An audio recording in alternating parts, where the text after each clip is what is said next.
5, 4, 3, 2, 1. Picture yourself as a researcher, sitting in a quiet, climate-controlled archive. Right, surrounded by old boxes. Exactly. And you are tasked with cataloging the private, decades-old papers of one of the 20th century's most legendary archaeologists. Like the guy who fundamentally reshaped our understanding of early human history. Yeah. So you are reverently flipping through his personal notes, looking at his delicate transcriptions of ancient, undiscovered texts. Just holding history in your hands. But then, as you look closer at the strokes of the pen, you notice something impossible. Oh. The handwriting on these supposedly ancient translations perfectly matches the archaeologist's own modern, everyday handwriting. I mean, imagine that moment. You're holding that piece of paper and the entire foundation of a historical era just cracks right down the middle. It really is the ultimate academic nightmare. It is. You suddenly realize that the history you've been teaching, the history documented in textbooks around the world, might be entirely fabricated. It's like a true crime mystery. But instead of a bank heist or a murder, we are looking at a heist of human history itself. A massive one, yeah. We are unraveling the life, the monumental discoveries, and the shocking deception of British archaeologist James Mellaart. And to understand how a deception of this magnitude could even happen, we really have to look at the pressure cooker environment of post-World War II Anatolia. Right, which is modern-day Turkey. Exactly.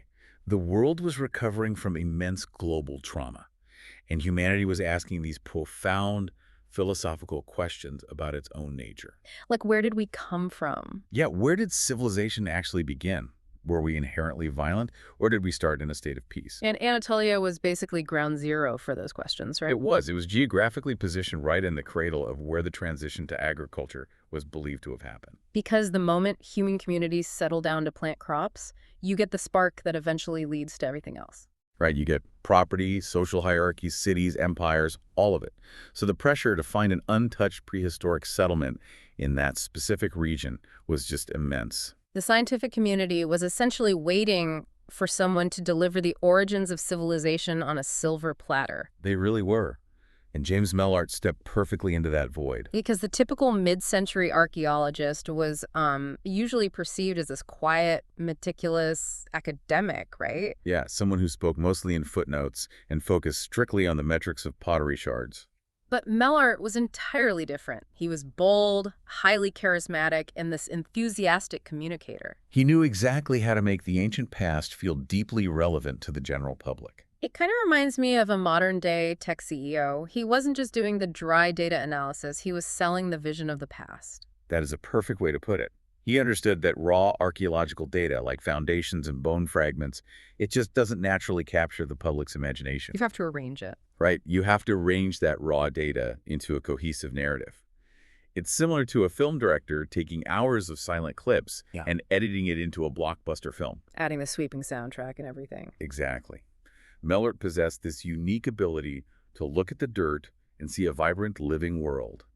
And more importantly, he had the showmanship to make everyone else see it too. And that specific ability to weave a grand narrative was clearly the engine of his early success. Yeah, absolutely. But, when you build an entire career on delivering cinematic versions of history, the expectation to make every new piece of evidence fit into that narrative becomes a very dangerous trap. And that trap was firmly set when he made the discovery that cemented his legacy permanently. The big one. Yeah.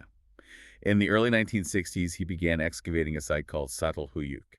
And the sheer scale of what he uncovered was staggering. It's hard to even wrap your head around it. It really is. Yeah. This was a massive Neolithic settlement dating back to roughly 7,000 BC, and it completely shattered existing assumptions about how sophisticated early humans were. Just the physical layout of the town alone is baffling to think about. Oh, completely. Like, the housing structures were packed so tightly together that there were no streets whatsoever. Not at all. People navigated the settlement by walking across the continuous flat rooftops, and then they'd climb down ladders into their homes. The logistics of daily life there rewrite our understanding of early social structures. I mean, if there are no streets, the roof is the communal space. You were literally walking on everyone else's house to get to yours. Right.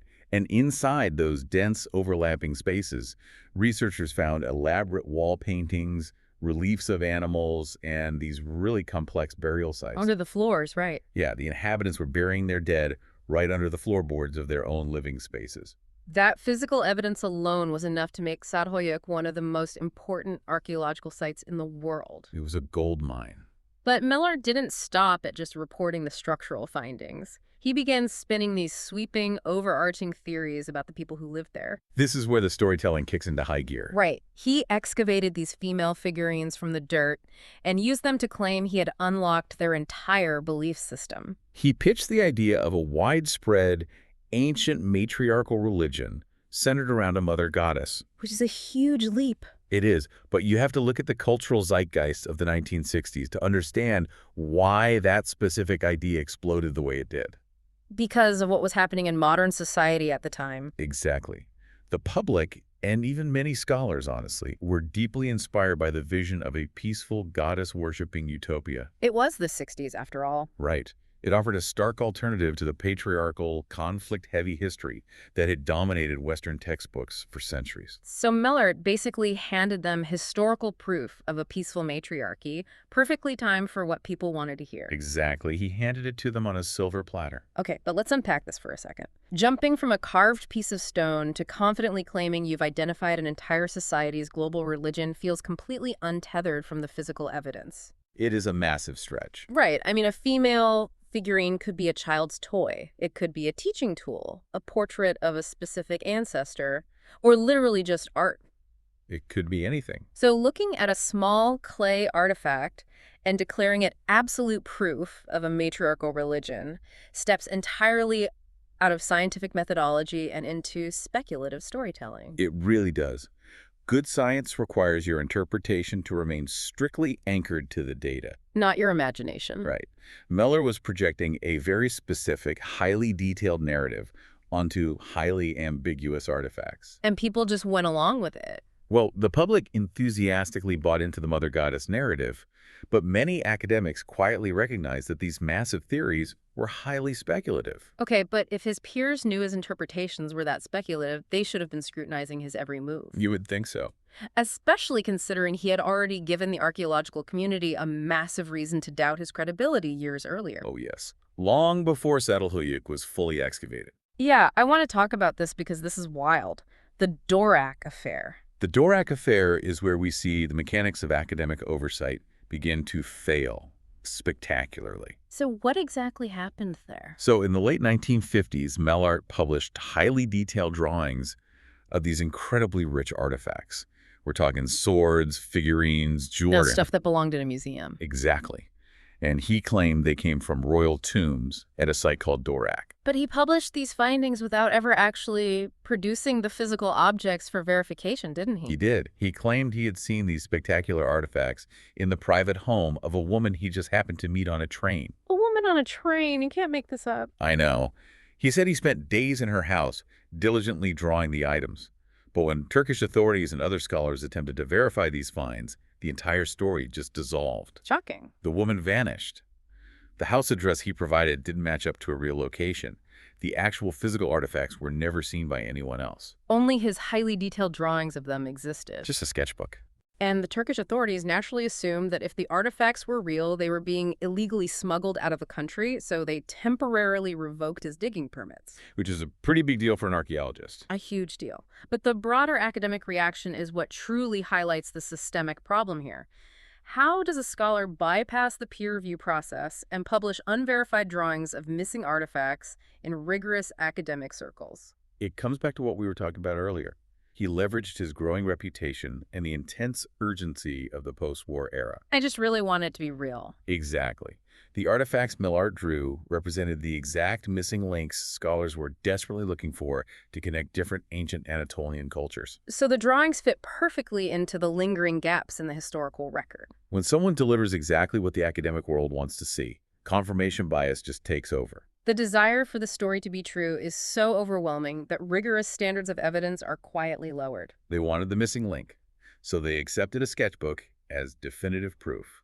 It's like ignoring a pilot's terrible safety record just because he flies really fast. That is exactly what it is. And the physical reality of his later work at Çatalhöyük essentially acted as a shield for his reputation. Oh, because Çatalhöyük was undeniably real. Right. People assumed the Dvorak affair was just a bizarre misunderstanding or, a quirk of an eccentric genius. They separated his strange behavior from the actual physical structures he was pulling out of the dirt at Çatalhöyük. And that shield held for decades. Mellaart maintained his legendary status, celebrated for his contributions, right up until he passed away in 2012. So he crossed the finish line with his legacy seemingly secure. He thought he got away with it. But the opening of his private archives changed everything.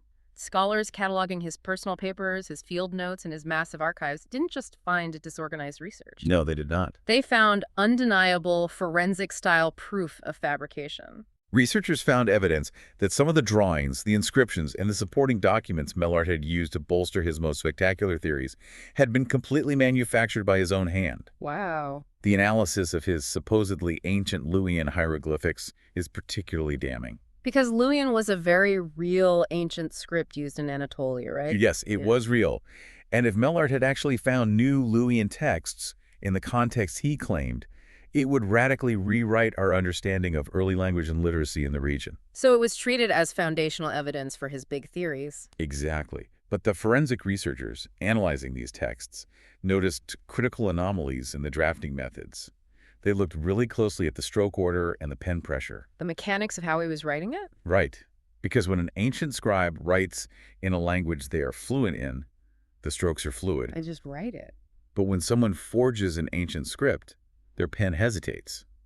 The mechanics of the writing in the archives perfectly matched Mellaart's own distinct English handwriting, complete with hesitation marks. It is similar to looking at a seemingly perfect digital illustration, only to realize the artist forgot to flatten their Photoshop layers. Oh, that's a great comparison. You can look into the file and see every individual fabricated brushstroke, every erased attempt, every layer of the forgery. And that's exactly what they found. They found his practice drafts. Wait, really? Yes, he was literally rehearsing his own forgeries before finalizing them for publication. So this wasn't just a crime of opportunity or a simple exaggeration in a moment of panic. Not at all.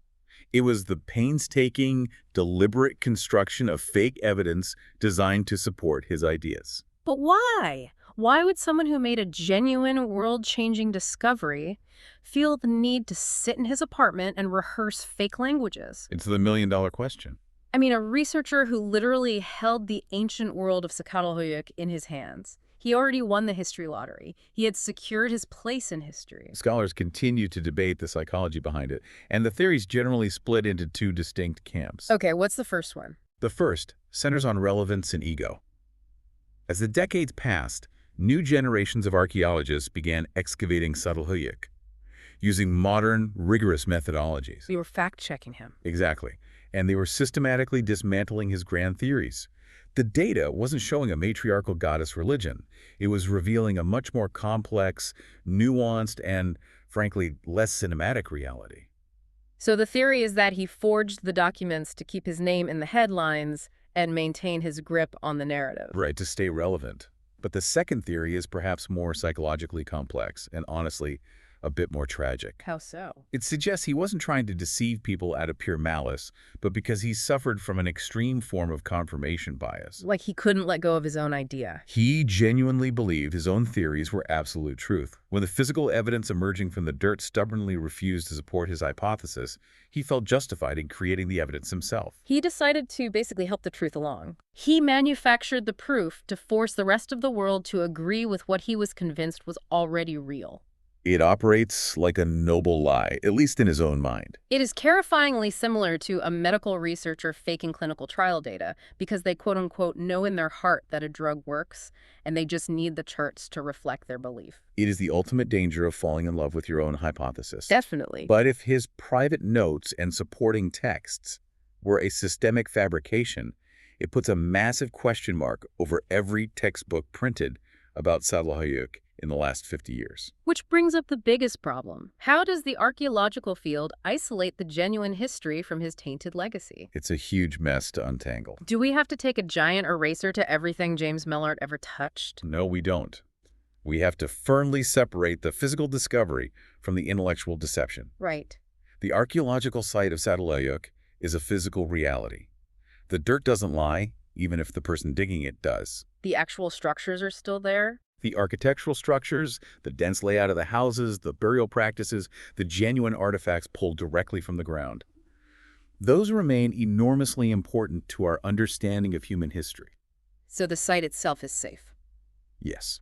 Independent teams have spent decades at the site verifying the physical reality of the settlement. Okay, so the physical foundation survives. But the speculative narratives built on top of it have to be completely stripped away. Yes, all of it. The sweeping social theories, the overarching religious narratives that relied on his unverified drawings or his later translated texts.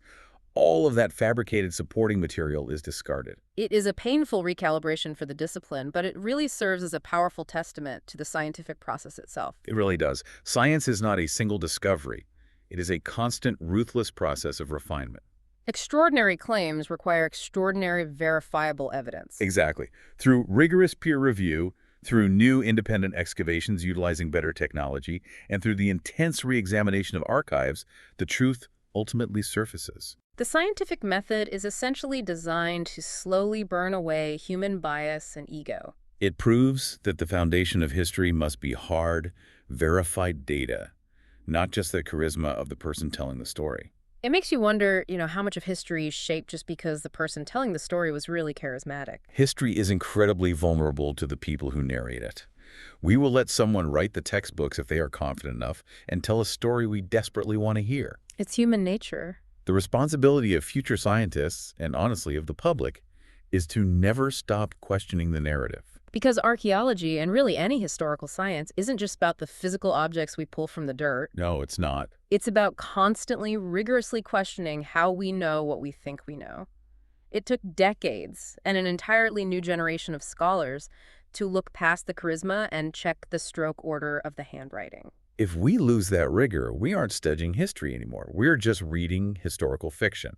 We know James Mellaart managed to fool the academic world for decades because his undeniable physical discoveries shielded his deception. He had that perfect cover. If a celebrated expert could successfully forge the past to protect his legacy and almost get away with it until after his death, it leaves a lingering question for all of us. How many other undiscovered forgeries are currently sitting in the dusty archives of prestigious museums right now, quietly masquerading as absolute truth? Just waiting for a researcher to notice that the handwriting looks a little too modern. Every remarkable story reminds us of one simple truth. Reality is often far stranger than fiction. Thank you for listening to Wait, What? Until next time. Stay curious. Wait.